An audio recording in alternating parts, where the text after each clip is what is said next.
Pernahkah Anda merasakan ini? Anda sudah menghabiskan waktu berbulan-bulan, mencurahkan tenaga dan harapan pada tanaman tomat Anda. Anda menyiramnya setiap hari, memberinya pupuk terbaik, dan melindunginya dari hama. Anda membayangkan akan memanen buah tomat yang merah, ranum, dan melimpah. Tapi saat hari panen tiba, yang Anda dapatkan hanyalah beberapa buah kecil yang masam, atau lebih buruk lagi, tanaman yang layu dan mati sebelum sempat berbuah. Rasanya frustrasi, bukan? Anda mungkin berpikir, apa yang salah? Apakah tanahnya, pupuknya, cuacanya? Bagaimana jika saya beritahu Anda, kemungkinan besar, kesalahan fatal itu sudah Anda lakukan jauh sebelum benih pertama menyentuh tanah. Kesalahan yang dilakukan oleh 90% pekebun dan membuat mereka kehilangan seluruh hasil panennya. Dalam video ini, kita akan membongkar 5 kesalahan paling fatal dalam memilih benih tomat. Dan saya janji, setelah menonton ini sampai habis, Anda akan tahu persis cara memilih senjata yang tepat untuk memenangkan perang berkebun tomat. Sebelum kita masuk ke kesalahan pertama, mari kita luruskan satu hal yang sangat fundamental. Banyak orang berpikir kunci sukses menanam tomat ada pada pupuk yang mahal atau media tanam yang canggih. Itu semua memang penting, tapi itu semua adalah pendukung. Fondasi sesungguhnya, cetak biru, atau DNA dari seluruh panen Anda, ada di dalam satu benda kecil yang sering kita remehkan, benih. Bayangkan, benih sebagai sebuah chip komputer yang berisi semua data. Di dalamnya sudah terprogram potensi tinggi tanaman, ukuran buah, rasa, ketahanan terhadap penyakit, bahkan kemampuannya beradaptasi dengan cuaca panas atau dingin. Anda bisa memberikan pupuk terbaik di dunia, tetapi jika secara genetik benih itu adalah varietas yang rentan penyakit dan tidak cocok dengan iklim Anda, maka Anda hanya membuang-buang uang dan tenaga. Memilih benih yang salah itu seperti mencoba menjalankan aplikasi game terbaru yang super canggih pada komputer Pentium 2. Mustahil berhasil. Jadi, mari kita anggap pemilihan benih ini sebagai langkah paling strategis yang akan menentukan 90% keberhasilan Anda di kebun. Kesalahan fatal nomor 1, dan ini yang paling umum, adalah mengabaikan kondisi geografis dan iklim tempat Anda tinggal. Banyak dari kita terbujuk oleh gambar-gambar indah di kemasan benih atau foto-foto menggiurkan di toko online. Kita melihat tomat beefsteak raksasa atau tomat cherry berwarna-warni dan langsung membelinya tanpa berpikir panjang. Padahal setiap varietas tomat diciptakan dengan spesialisasi lokasi. Ada varietas yang dirancang khusus untuk tumbuh subur di dataran tinggi yang sejuk, seperti di daerah pegunungan dengan suhu malam yang dingin. Varietas ini membutuhkan perbedaan suhu siang dan malam yang signifikan untuk memicu pembungaan dan pembuahan yang optimal. Jika Anda memaksakan menanam benih jenis ini di dataran rendah yang panas dan lembab seperti di Jakarta atau Surabaya, tanaman tersebut akan tersiksa.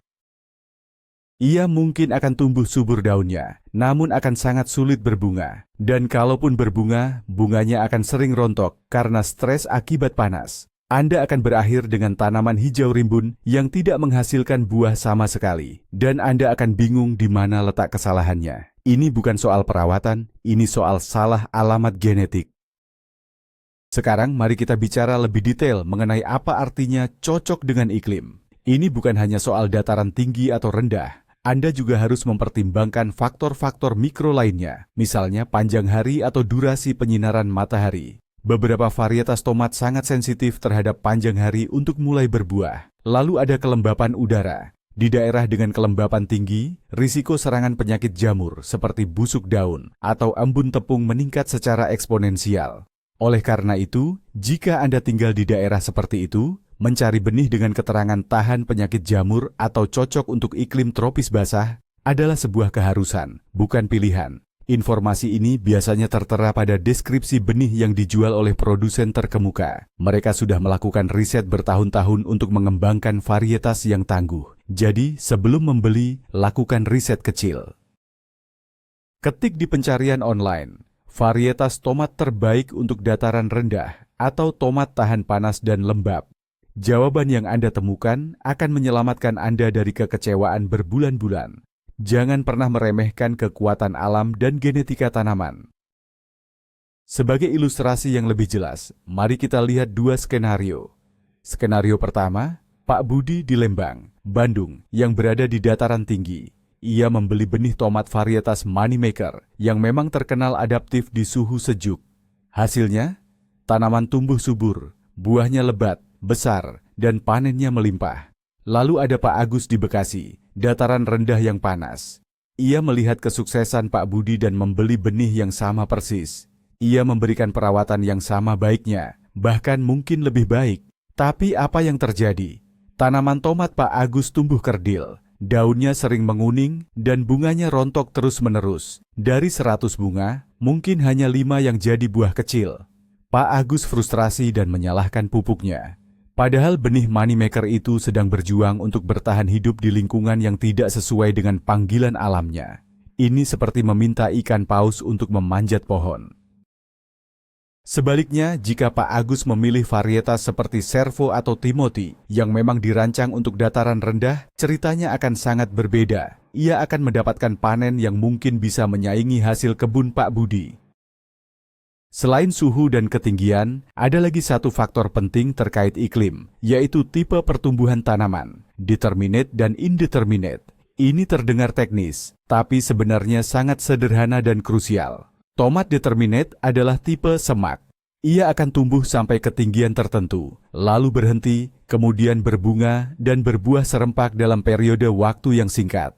Tipe ini sangat cocok untuk daerah dengan musim tanam yang pendek, atau jika Anda ingin memanen semua tomat sekaligus untuk diolah menjadi saus. Sebaliknya, tomat indeterminate adalah tipe merambat. Ia akan terus tumbuh ke atas, bisa mencapai beberapa meter, dan akan terus menghasilkan buah sepanjang musim tanam, selama nutrisi dan cuaca mendukung. Tipe ini cocok jika Anda ingin memetik tomat segar untuk salad setiap beberapa hari sekali, selama berbulan-bulan. Kesalahan memilih tipe ini bisa berakibat fatal.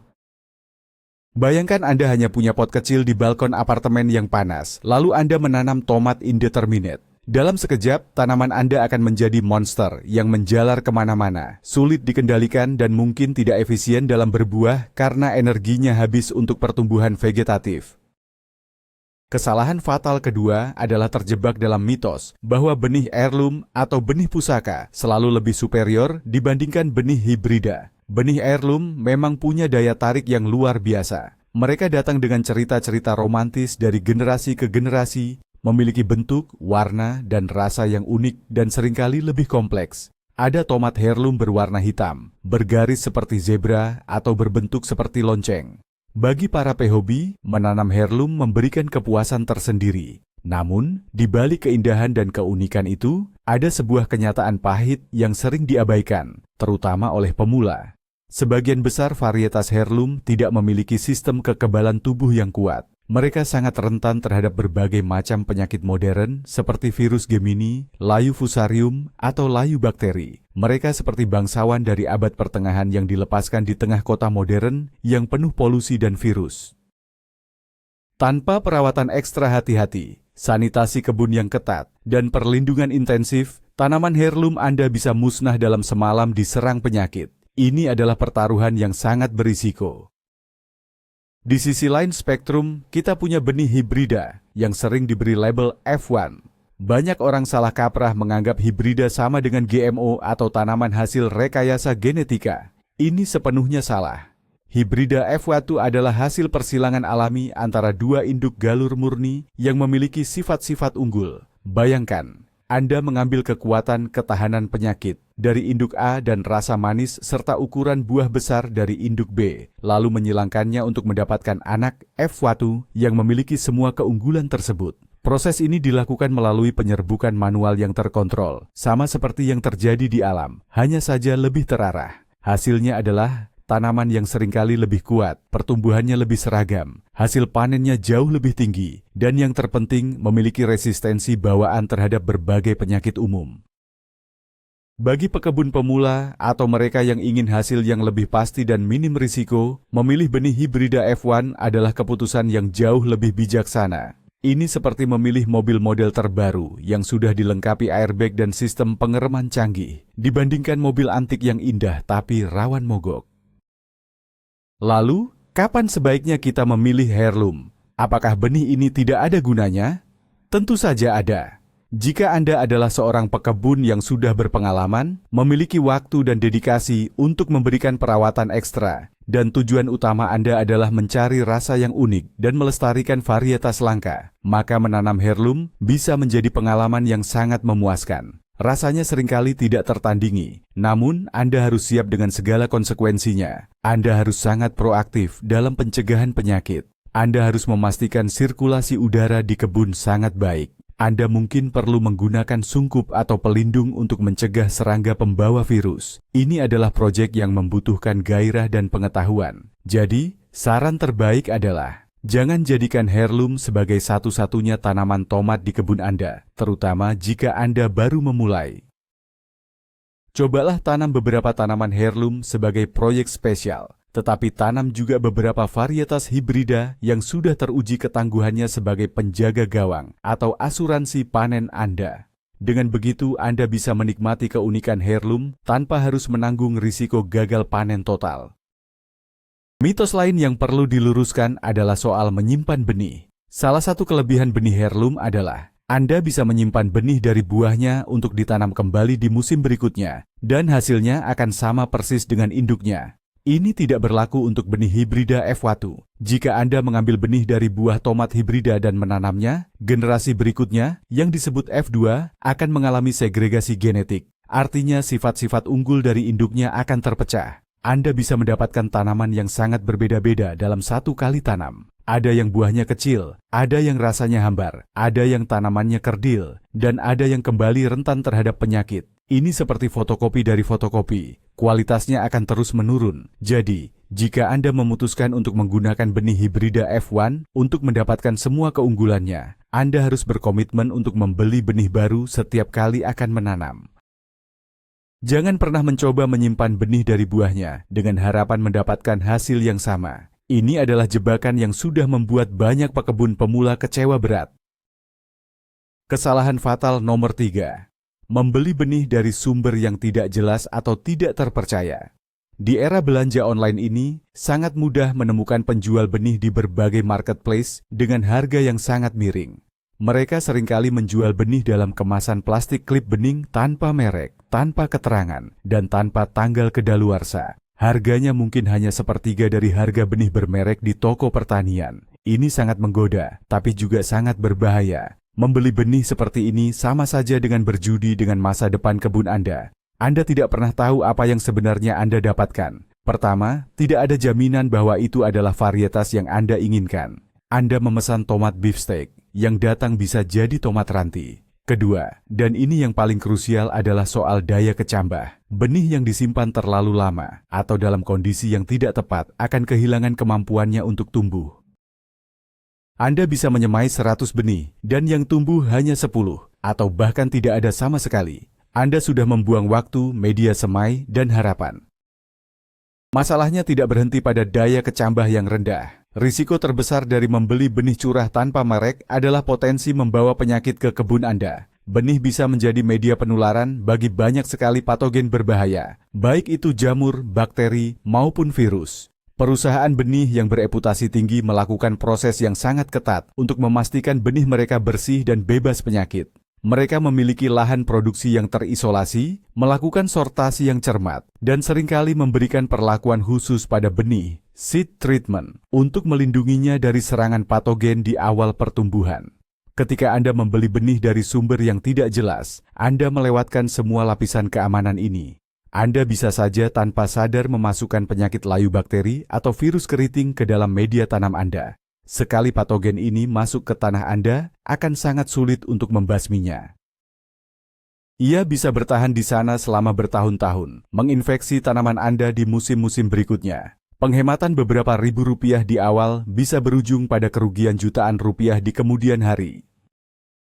Jadi, bagaimana cara memilih sumber benih yang terpercaya? Carilah benih yang dikemas dalam kemasan aluminium foil asli dari pabriknya. Kemasan ini kedap udara dan cahaya, yang menjaga kualitas benih tetap prima.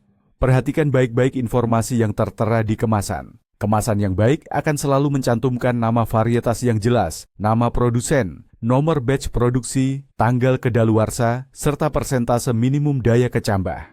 Beberapa bahkan mencantumkan rekomendasi dataran, rendah, menengah, tinggi, dan ketahanan terhadap penyakit. Membeli benih dari merek-merek yang sudah Anda kenal atau yang direkomendasikan oleh banyak pekebun lain adalah investasi terbaik yang bisa Anda lakukan. Anggap saja ini sebagai asuransi untuk seluruh kerja keras Anda selama 3-4 bulan ke depan. Lebih baik membayar sedikit lebih mahal untuk mendapatkan kepastian genetik dan kesehatan benih daripada mengambil risiko dengan benih murah yang asal-usulnya misterius. Ingat, dalam berkebun, Anda mendapatkan apa yang Anda bayar, terutama dalam hal benih. Untuk memberikan analogi yang mudah dipahami, pikirkan proses membangun sebuah rumah.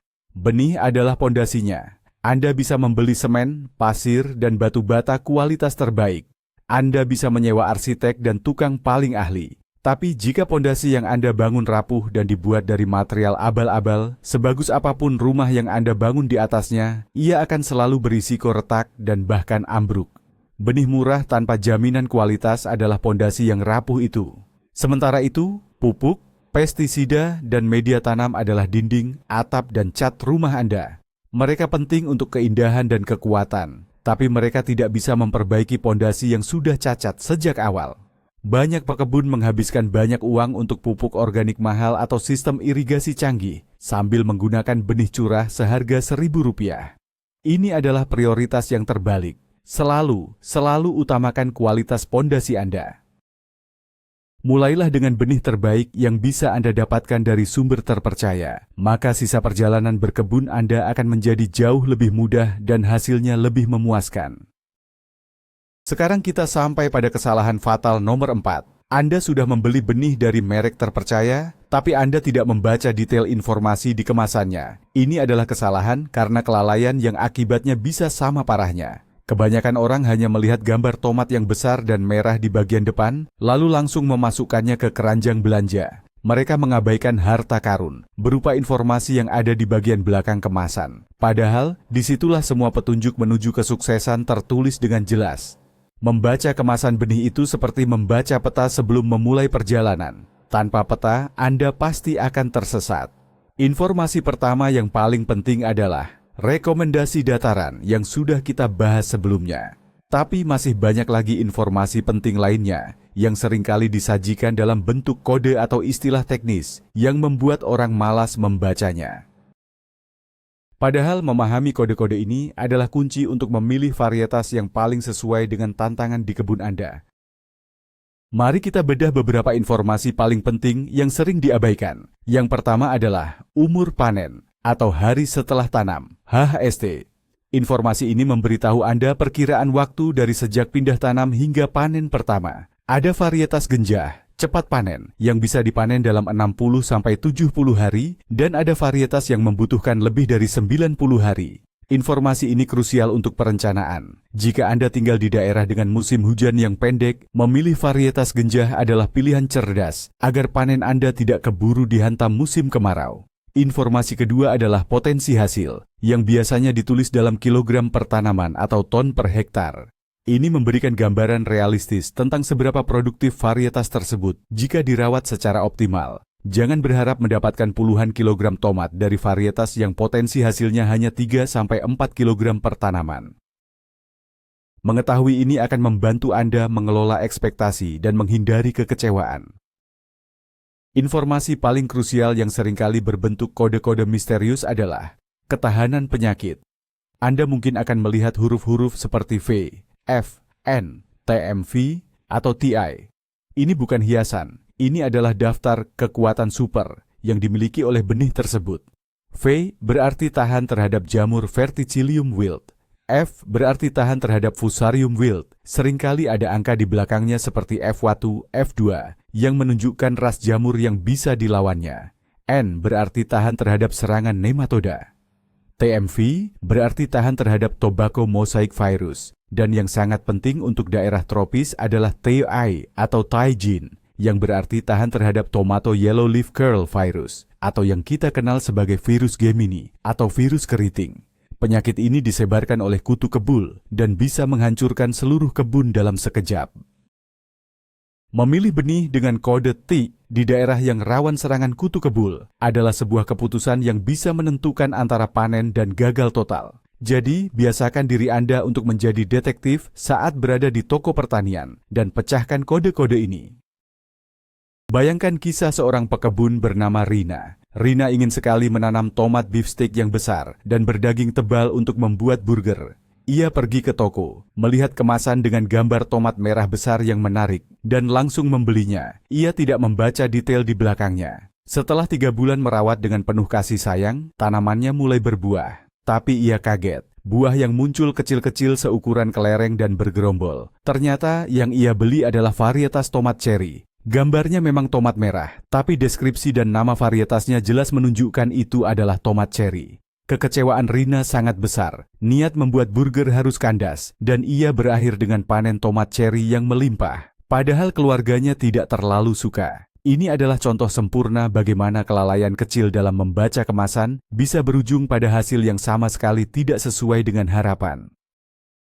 Luangkan waktu 2 menit ekstra untuk membaca semua tulisan di kemasan. Itu akan menjadi 2 menit paling berharga dalam investasi berkebun Anda. Kesalahan fatal yang kelima, dan ini adalah puncak dari semua perencanaan, adalah memilih varietas yang tidak sesuai dengan tujuan akhir Anda. Sebelum Anda membeli sebungkus benih pun, Anda harus bertanya pada diri sendiri, untuk apa saya menanam tomat ini? Jawabannya akan sangat menentukan jenis benih yang harus Anda cari. Apakah Anda ingin membuat saus pasta atau sambal dalam jumlah besar? Apakah Anda ingin tomat segar untuk lalapan atau salad setiap hari? Apakah Anda ingin tomat yang bisa diiris tebal untuk isian sandwich dan burger? Atau mungkin Anda hanya ingin menanam tomat sebagai hiasan yang unik di teras rumah? Setiap tujuan ini membutuhkan tipe tomat yang sangat berbeda. Menggunakan tomat yang salah untuk tujuan yang salah akan menghasilkan produk akhir yang mengecewakan. Tidak peduli seberapa bagus Anda menanamnya. Ini adalah kesalahan strategi, bukan kesalahan teknis budidaya. Mari kita lihat contoh spesifiknya. Jika tujuan Anda adalah membuat saus tomat, pasta, atau produk olahan lain yang membutuhkan daging buah yang tebal dan kandungan air yang sedikit, maka Anda harus mencari tomat tipe Pest atau Roma. Contoh varietasnya seperti San Marzano atau varietas hibrida lokal yang berbentuk lonjong atau oval. Tipe ini memiliki lebih banyak daging buah daripada jus, sehingga saat dimasak, saus Anda akan menjadi kental dan kaya rasa tanpa perlu waktu memasak yang terlalu lama. Sebaliknya, jika Anda menggunakan tomat tipe beefsteak yang sangat berair untuk membuat saus, Anda harus memasaknya berjam-jam hanya untuk menguapkan kelebihan airnya, dan hasilnya seringkali encer dan kurang pekat. Sebaliknya, jika Anda ingin tomat untuk salad atau dimakan segar, Anda bisa memilih tomat cherry yang manis dan renyah, atau tomat buah standar yang memiliki keseimbangan rasa manis dan asam yang pas.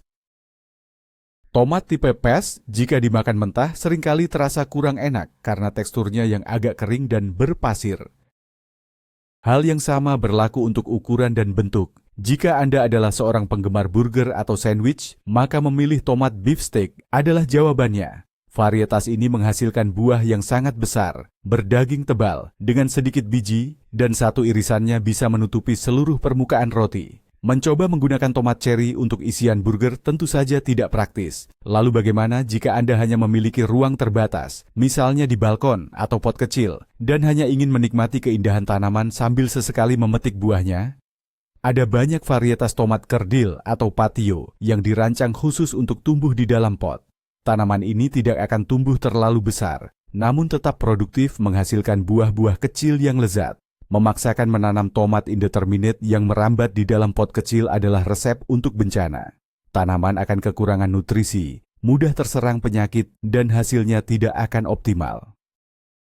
Jadi, aturan emasnya adalah, mulailah dari akhir. Pikirkan piring makan Anda terlebih dahulu, baru kemudian pikirkan kebun Anda. Buatlah daftar apa saja yang ingin Anda lakukan dengan hasil panen nanti. Apakah itu untuk dijual, dikonsumsi sendiri, atau diolah? Setelah Anda memiliki tujuan yang jelas, barulah Anda mulai mencari varietas yang paling sesuai dengan tujuan tersebut. Baca deskripsi produk dengan teliti, perhatikan kata-kata kunci seperti untuk saus, untuk salad, tipe beefsteak, atau cocok di pot. Dengan pendekatan ini, Anda tidak hanya akan mendapatkan panen yang melimpah, tetapi juga panen yang benar-benar bisa Anda nikmati dan manfaatkan secara maksimal. Anda akan terhindar dari pemborosan hasil panen dan kekecewaan karena memiliki tomat yang tidak sesuai dengan selera atau kebutuhan Anda. Perencanaan yang matang di awal adalah separuh dari kemenangan. Jadi, itulah dia, 5 kesalahan fatal yang tanpa sadar telah menyabotase kebun tomat impian Anda. Mari kita rekap sebentar. Pertama, mengabaikan iklim dan lokasi tanam Anda. Kedua, termakan mitos bahwa heirloom selalu lebih baik dari hibrida. Ketiga, membeli benih dari sumber abal-abal demi harga murah. Keempat, malas membaca informasi detail di kemasan. Dan kelima, memilih varietas tanpa memikirkan tujuan akhir panen Anda. Mungkin terdengar banyak, tapi intinya sebenarnya satu. Kesuksesan panen tomat Anda tidak dimulai saat Anda mencangkul tanah, tapi dimulai saat Anda memegang kemasan benih di tangan Anda. Di momen itulah keputusan paling krusial dibuat. Dengan menghindari kelima kesalahan ini, Anda telah meningkatkan peluang keberhasilan Anda dari 10% menjadi 90%. Anda mengubah perjudian menjadi sebuah strategi yang terencana. Terima kasih banyak sudah menonton video ini sampai akhir. Semoga informasi ini benar-benar bermanfaat dan membuat kebun Anda jauh lebih produktif tahun ini. Jangan lupa untuk menekan tombol like jika Anda menyukai video ini dan subscribe agar tidak ketinggalan tips-tips berkebun lainnya dari kami. Sekarang saya punya pertanyaan untuk Anda. Apa kesalahan terbesar yang pernah Anda buat saat memilih benih, entah itu tomat atau tanaman lain? Atau mungkin Anda punya tips jitu yang ingin dibagikan? Tulis cerita dan pengalaman Anda di kolom komentar di bawah. Mari kita belajar bersama.